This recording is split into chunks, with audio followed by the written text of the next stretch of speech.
গরিব মানুষের পেটের ভাত মারা যাবে না, বুলডোজার দিয়ে গরিব মানুষের পেটের ভাত মারা যাবে না।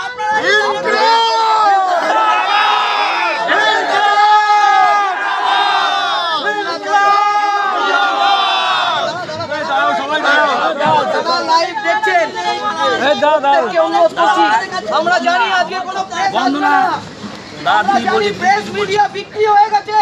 এই কর্পোরেটের দালালরা এরা বিক্রি হয়ে গেছে প্রেস মিডিয়া। এই দাঁড়াও, এরা ওইসব ঝুটা মুটা খেলা দেখাতে ব্যস্ত।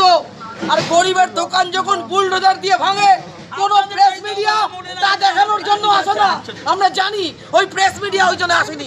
কিভাবে গুড়িয়ে দেওয়া হচ্ছে আপনারা দেখুন। আজকে আম্বানি আদানি দেখেছে, কর্পোরেট দালাল দেখেছে স্টেশন বিক্রি করে দেওয়া হবে, তার জন্য কোনো মিডিয়া আসেনি। আমরা অনুরোধ করছি, এরপরে যদি কোনো ঘটনা ঘটে তার জন্য পুলিশ বা সাহেবরা দায়ী থাকবেন। এতগুলো মানুষের পেটে আপনারা লাথি মারতে পারেন না, একদিনে সব শেষ হয়ে যেতে পারে না। একদিনে এখানে দোকান করে ওঠেনি, তখন কোথায় ছিল?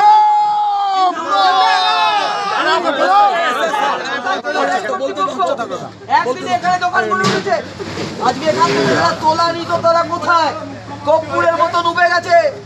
যারা এখান থেকে তোলাবাজি করতো তারা হারিয়ে গেছে।